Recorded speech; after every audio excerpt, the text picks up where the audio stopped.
So in today's class हम start कर रहे हैं capacity utilization से related एक particular question. The year is October November 18. The variant is 3-2. Hopefully कोशिश यही होगी that we are able to complete this particular question. Let's start scanning this particular case. Dart Leisure Resort क्या है ये? Resort यानी service sector है. Let's start reading it. DLR operates holiday parks in country Z, which offers accommodation, leisure facilities and entertainment to customers.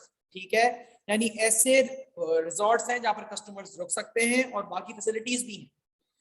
DLR was founded in 1970. 1970 के अंदर found हुए थे. 2018 के अंदर हम case study कर रहे हैं, which means it is an established business. और उनकी target market थी उस वक्त low price holidays. Business growth has been internal यानी organic growth हुई है, अपने ही पैसों से अपने ही resources से business को grow किया, and it has been based on what? Building holiday apartments which are inexpensively decorated. वही था कि कम price charge कर रहे हैं तो फिर service और product भी वैसा ही है. By 2014 DLR faced financial difficulties. अच्छा, increased competition from other holiday parks. सही है, एक मसला तो फाइनेंस में आ गया, दूसरा मसला आ गया हॉलिडे पार्क्स के अंदर राइजिंग ऑपरेशनल कॉस्ट है, दूसरा आ रहा है मसला changing customer holiday preferences resulted in DLR recording losses for the first time. Market dynamics change हुए हैं and they are generating a loss. आगे बात करते हैं क्या हुआ है. Strategic review. In response to continued problems in 2016, Iona was appointed as the new chief executive officer. एक नया स्ट्रेटेजिक हेड आया है हमारे पास. She had previously been the marketing director of an international hotel group. Relevant experience है उसके पास. Iona carried out a comprehensive strategic review और उसने ये मसले देखे. Weaknesses क्या है? HR properly managed नहीं हो रहा, which means human capital is not properly managed. Service sector के अंदर हो और workers properly managed नहीं है तो you cannot provide quality service. Investments के ऊपर proper control नहीं है और one of the biggest issues that you do not have proper corporate goals. यानी डायरेक्शन नहीं है, ऑब्जेक्टिव्स नहीं है, प्लानिंग नहीं है, मार्केटिंग स्ट्रैटेजी क्लियर नहीं है. You are not able to inform your customers. IT systems भी पुराने हो चुके हैं and they need upgradation. यानी इन्वेस्टमेंट भी करनी है, चेंजेस भी करने हैं, इनोवेशन भी करनी है. Iona realized that major changes were needed, especially as customer satisfaction rating had reached an all-time low. अच्छा, strategic choice की बात आती है. Following the review, DLR externally recruited new directors for key functional areas: marketing, finance, HR, operations. तो इन्होंने directors नए लेके आए. In addition, in September 2017, the following strategic decisions were taken with the aim of achieving a 10% share of the holiday park market in country Z by 2020. पहले जो absence of corporate गोल था वो अब हमारे सामने नजर आ रहा है that they want to achieve the market share of 10%. Decision क्या है? 2 हॉलिडे पार्क सेल करो, वहां से फंड्स आएंगे, लेकिन when you are reducing your size there will be a question mark on your brand image. अपने पार्क को reposition करो हायर इनकम की तरफ. पहले ब्रांडिंग हुई थी लो इनकम की तरफ, लेकिन उसको करने के लिए इन्वेस्टमेंट्स चाहिए होंगी और वो इन्वेस्टमेंट्स कहां से आएंगी? ऊपर जो हॉलिडे पार्क सेल किए हैं उसके लिए हमें फोर्सफुल एनालिसिस और डिसीजन ट्री दिया हुआ है जो भी आप लोगों ने पढ़ा नहीं है. You will study it in due time. SM का पार्ट. नया आईटी सिस्टम इंट्रोड्यूस करो ताकि ऑपरेटिंग कॉस्ट कम हो जाए, लेकिन उसकी इनिशियल इन्वेस्टमेंट 5 मिलियन है. तो अब हमें ये देखना है कि ऊपर से इन्वेस्टमेंट कितनी आ रही है, लेकिन हाँ उसका इन्वेस्टमेंट अप्रेजल के अंदर रिटर्न हमें 20% नजर आ रहा है, which is I think good. लेकिन उसको भी मैं किसी से कंपेयर नहीं कर सकता, तुम एग्जैक्टली इन्फॉर्म नहीं कर सकता कि वाकई अच्छा है या बुरा. Following these decisions, Iona commented in a newspaper interview that upgrading of the facility will transform our holiday parks. When I first joined DLR and visited the parks, there was a clear need for modernization. यानी improvements की जरूरत है. I believe that DLR will offer the modern, high-quality leisure facilities and accommodations at reasonable price that customers now expect. यानी अब वो बोल रहे हैं कि हम मॉडर्नाइजेशन पे जाएंगे, इन्वेस्ट करेंगे तो we will be able to cater to the demands of the customers, जो अभी हम नहीं कर पा रहे. मार्केटिंग प्लान की बात करते हैं. क्या हुआ? With the strategic choice made कि हम the new marketing director Alex spend 2 months developing a new marketing plan, which means पूरी मार्केटिंग स्ट्रेटजी बनी है ये 10% का मार्केट शेयर कैसे अचीव करें. उसमें क्या है, सबसे पहले प्राइसेस बढ़ाओ, अकोमोडेशंस को इंप्रूव करो, और जो ऑफ पीक सीजन है जब डिमांड नहीं होती वहां पर डिस्काउंट्स दो, लॉयल कस्टमर्स को एडवांस पेमेंट्स में डिस्काउंट्स दो, प्रमोशनल स्पेंडिंग के ऊपर इन्वेस्ट करो ताकि लोगों को इन्फॉर्मेशन ज्यादा हो, और जब कंपेटिटर्स डिस्काउंट ऑफर करें तो we need to tackle them as well. Also, we need to move towards social media, electronic forms of communication. Okay, but जो हमें focus करना है वो operational efficiency पे करना है, because we have a question in our mind which is relating to what capacity utilization. During the interview in 2017, Iona ने बोला capacity utilization मतलब जितने हमारे पास अपार्टमेंट्स हैं जो रेंट पे जाते हैं, जो लोग रेंट करते हैं, उसकी ऑक्यूपेंसी का क्या सिनेरियो है, वो हॉलिडे पार्क की परफॉर्मेंस का एक मेन इंडिकेटर है, और डीएलआर ने इंडस्ट्री एवरेज को मीट नहीं किया है, यानी इंडस्ट्री एवरेज हो सकता है ज्यादा है, and we are renting out less apartments, जिसकी वजह से हमारी प्रॉफिटेबिलिटी कम है। तो जो हमारी स्ट्रैटेजी है जिससे हम इन्वेस्टमेंट करेंगे, इन बिल्डिंग्स को अपग्रेड करेंगे, तो हो सकता है हमारी ऑक्यूपेंसी बढ़ जाए। और एक डिसेंट मीटिंग के अंदर उन्होंने फिगर्स दिए, वो डेटा हमारे पास यहाँ पर आया हुआ है, इसकी कैलकुलेशन आई थिंक हमें दी हुई होगी तो उसको हम देख लेंगे, ठीक है। थोड़ा सा आगे स्कैनिंग करते हैं, लेकिन ये देख लेते हैं कि 2017 के अंदर अपार्टमेंट्स कितने थे, 2300, लेकिन 2018 के अंदर हमने कम कर दिए जो 1800 हो गए।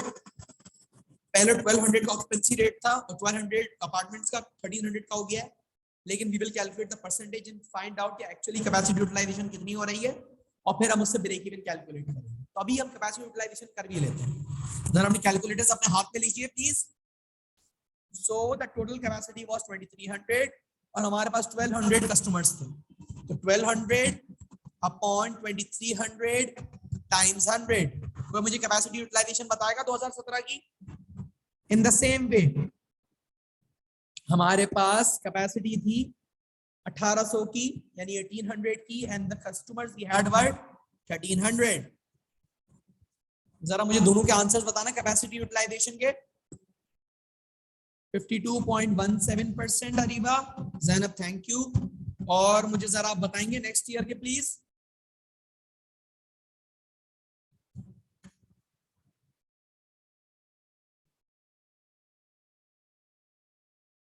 यस नेक्स्ट ईयर है, प्लीज बताना मुझे। 1300 over 1800 times 100, 72.2%. So if we look at the industry average 2017 के हिसाब से तो हम बहुत बुरे हैं, हमारे हालात अच्छे नहीं हैं, बट 2018 के अंदर हम चेंजेस के बाद कुछ ना कुछ इंडस्ट्री के करीब आने की कोशिश कर रहे हैं। We are still performing under the industry, below the industry figures, but we are close to it. हम करीब हैं लेकिन अभी भी इतने अच्छे नहीं हैं। Please remember these figures, ये बाद में आंसर्स में इस्तेमाल होंगे, ठीक? नोट डाउन कर लो please. Okay. A return to profitability, what is that? In the year ending 30th September 2017, DLR has made a small operating loss. Small operating loss पर, which means हालात अच्छे नहीं। In 2018 AGM Iona, sorry AGM का मतलब है annual general meeting, 2018 की meeting के अंदर आयोना ने रिपोर्ट किया परफॉर्मेंस हमारी काफी इंप्रूव हुई है, which means the strategies and the policies that we are working on are helping the business.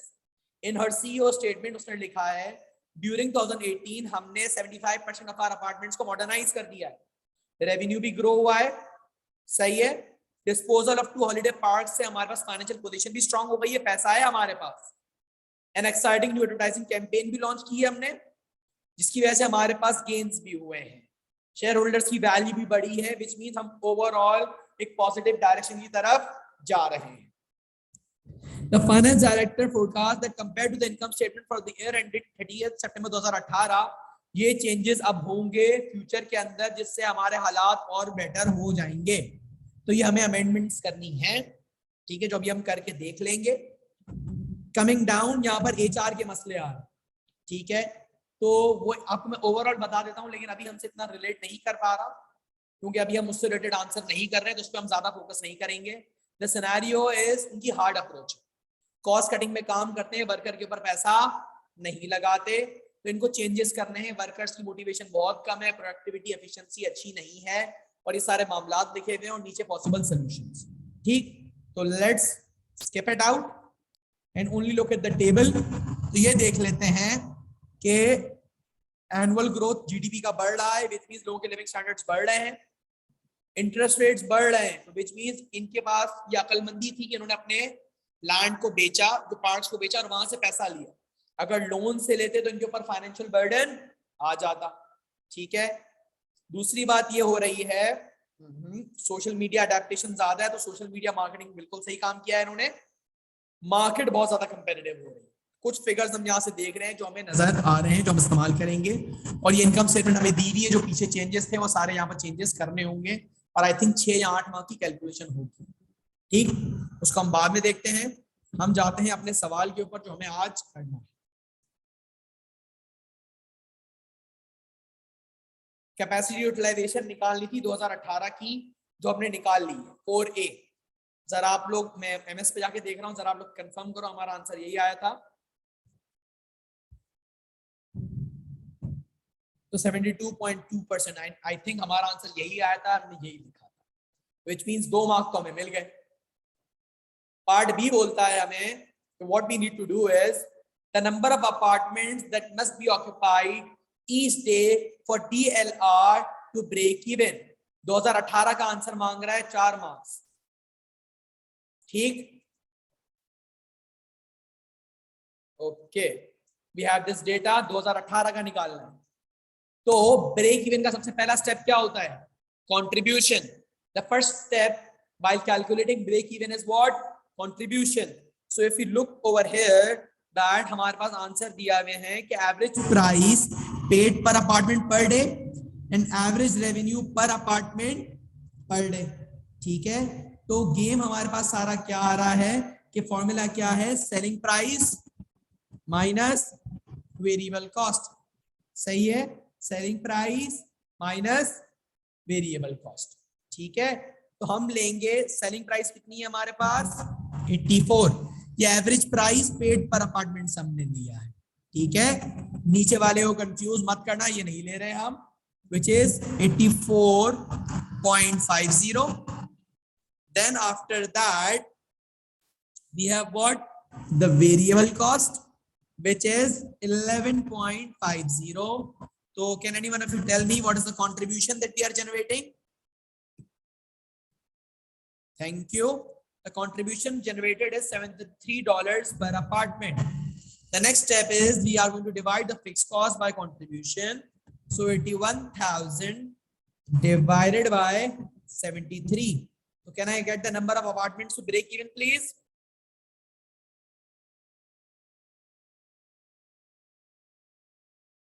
$81,000 divided by 73.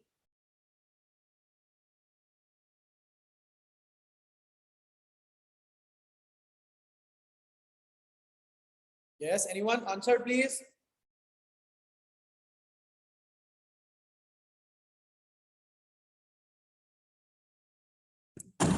Thank you. 1109.6 answer आ रहा है। तो do remember one thing in mind that whenever you are calculating break even और point के बाद सिर्फ 1 भी आएगा तो हमेशा हम राउंड फॉरवर्ड ही करेंगे। So this will become 1110 apartments. 1110 apartments. And for comparison and to have a stronger answer, हम 2017 का आंसर भी कैलकुलेट करेंगे। तो करो मेरे साथ calculate please. 80.20 minus 10.20, which gives us what? Contribution. So in my mind, the contribution is coming as what? 70, while the fixed cost is 84,000. You can notice one thing in your mind that 2017 से 2018 के अंदर fix cost क्या हुई है? कम हुई है। तो 84,000 divided by 70. So what we are getting? Answer बताएगा मुझे कोई प्लीज?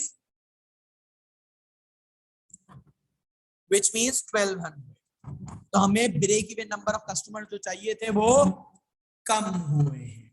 ठीक है, तो ये सारा डेटा हमारे पास आ रहा है जो कैलकुलेशन का पार्ट था। हमने 6 मार्क्स की कैलकुलेशन अब तक अटेम्प्ट की है। I am clearing it out. Moving on to the MS to check whether I have made the right calculations or not.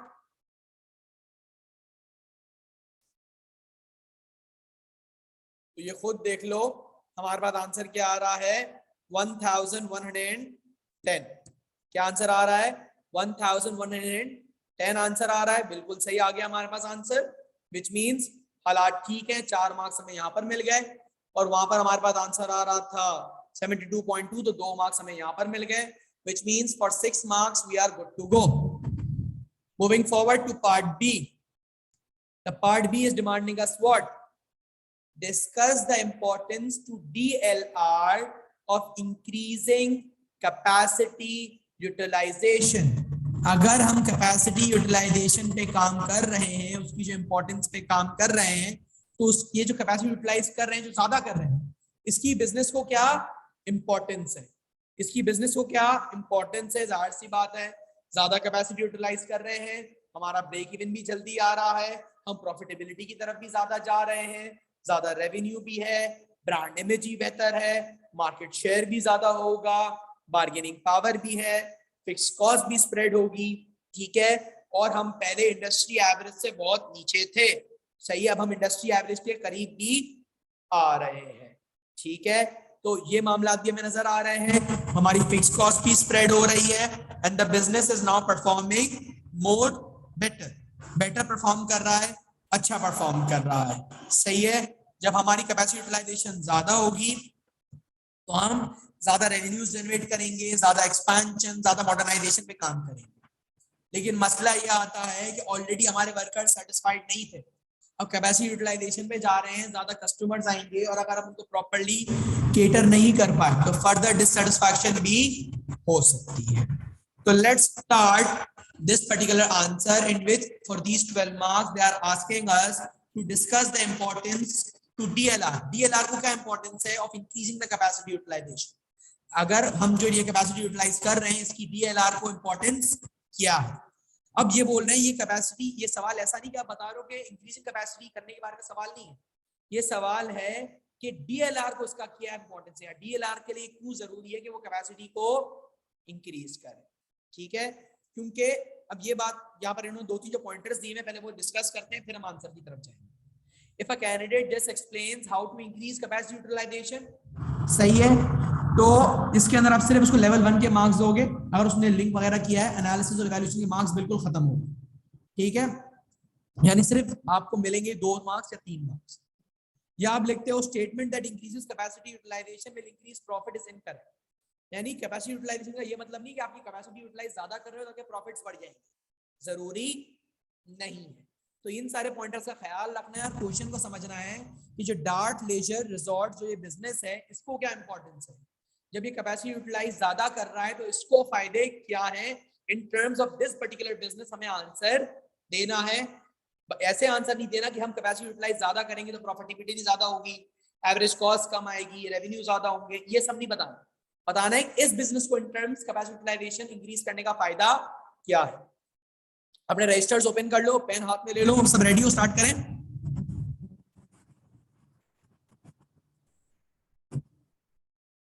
Start करें, चलो परफेक्ट। पहले डेफिनेशन से स्टार्ट करते हैं।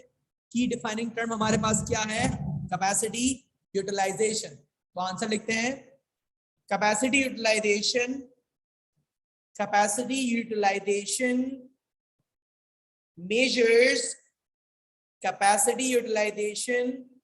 measures that from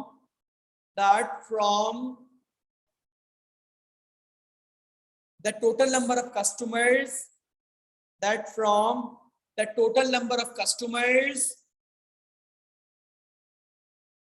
or the products the business can provide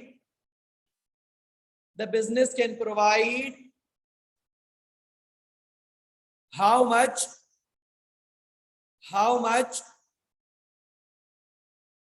are actually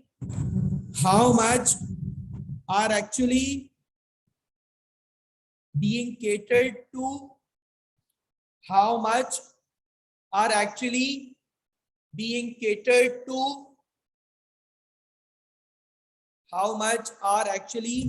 being catered to as in the case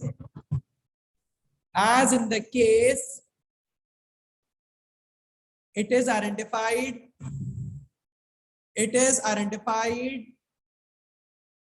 that the capacity utilization for the buildings in 2017 were 52.2%,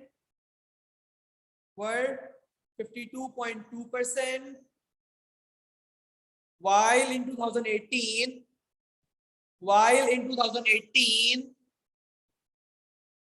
they have increased to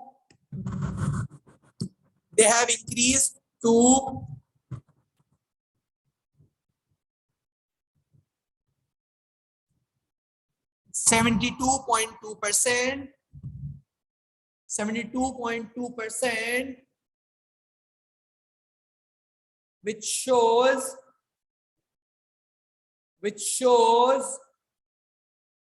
that DLR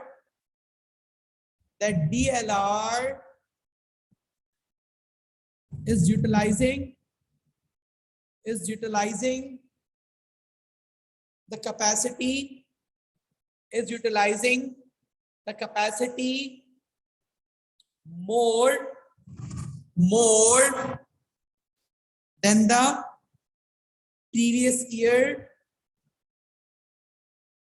the previous year full stop. Also the data identifies that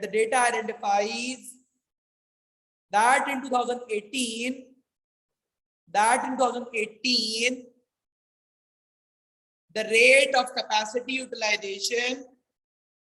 2018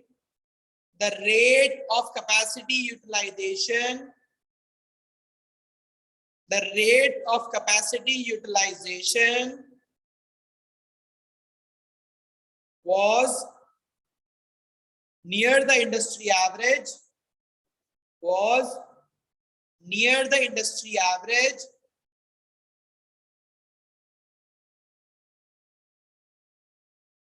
as compared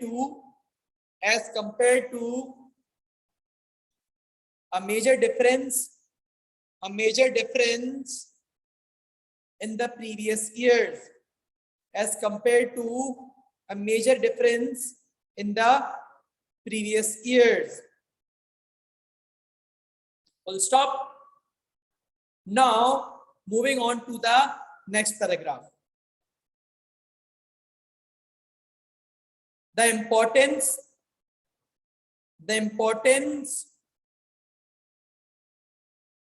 of capacity utilization to DLR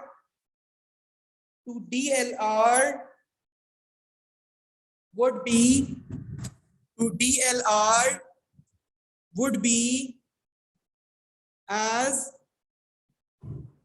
the greater the capacity utilization,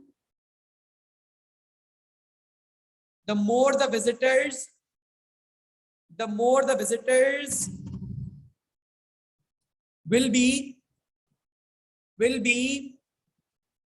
coming into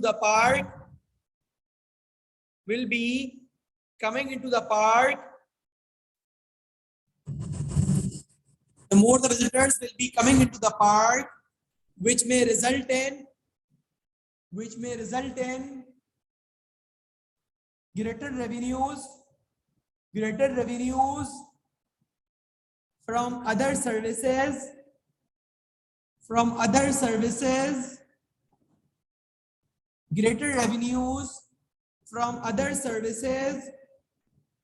such as the restaurants, and other leisure facilities such as the restaurants and other leisure facilities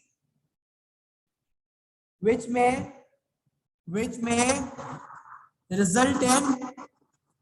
result in greater profitability, which may result in greater profitability. However, the case identifies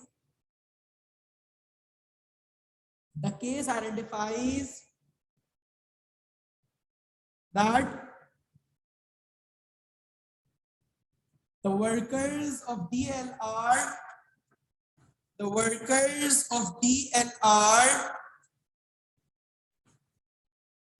are demotivated.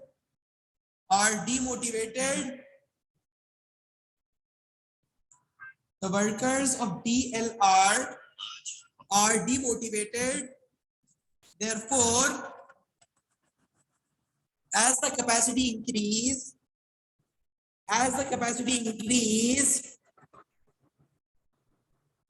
and more visitors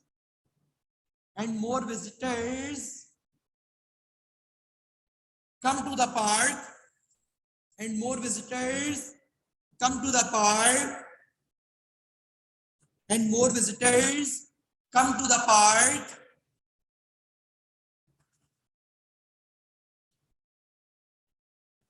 and if the workers are not able to, cater to them,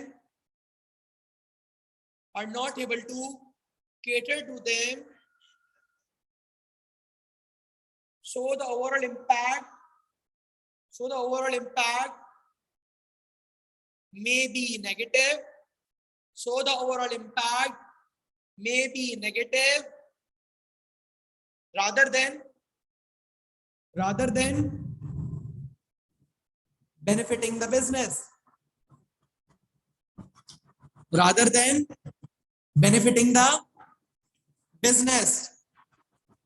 यहां तक सबने लिख लिया?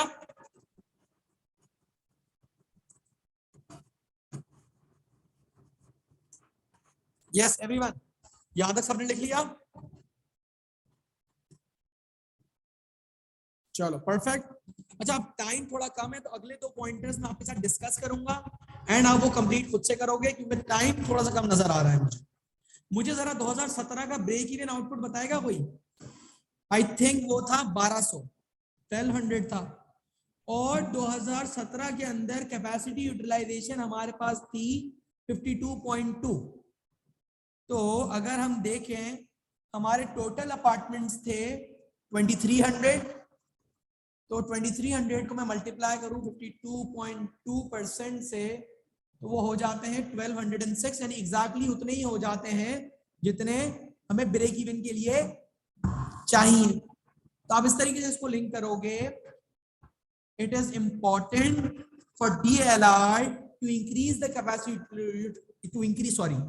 capacity utilization, as in 2017 the rate of capacity utilization was 52.2%, which is exactly the amount of occupancy or the rooms we need occupied to break even. सही है? Which shows that DLR is not in a good or stable position.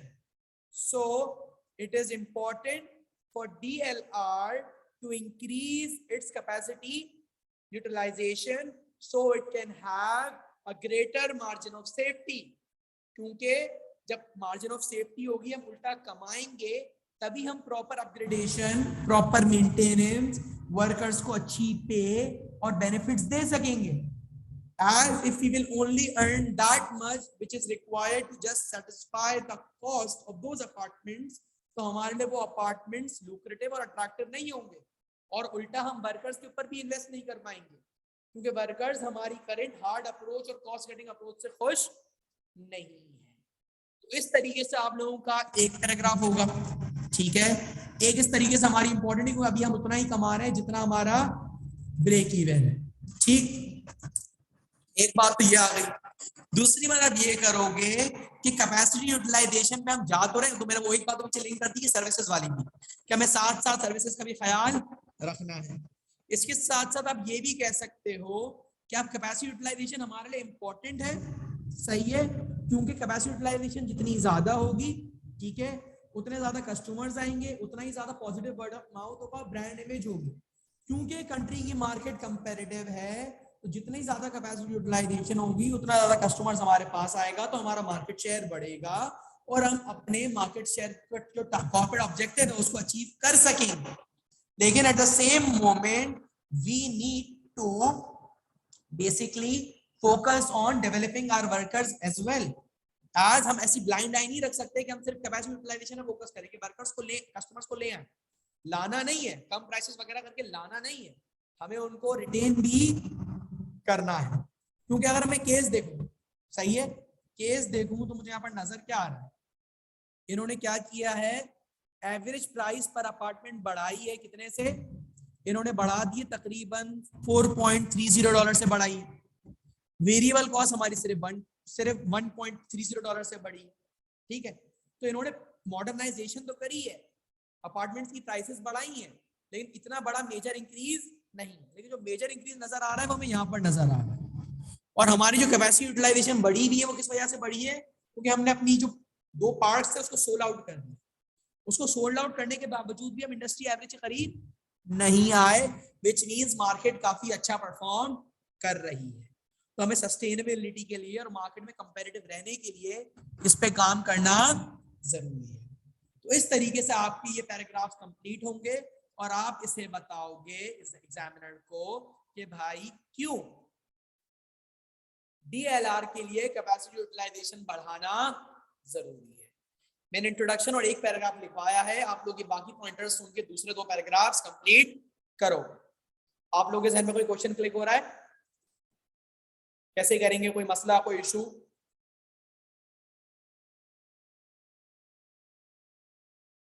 कर सकते हो?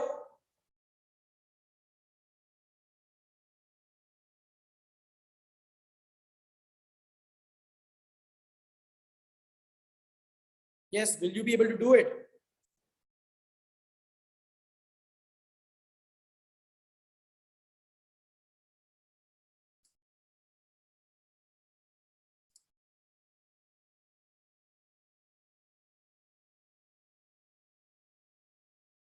यहां पर आप economic of scale वाला pointer भी ला सकते हो, भूल गया मैं।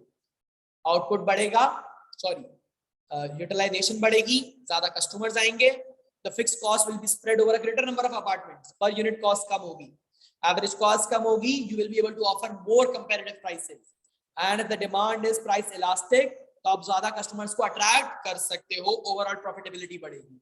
कंपटीशन वाले पॉइंट से लिंक भी कर सकते हो और इकोनॉमी ऑफ स्केल भी आ जाएगा।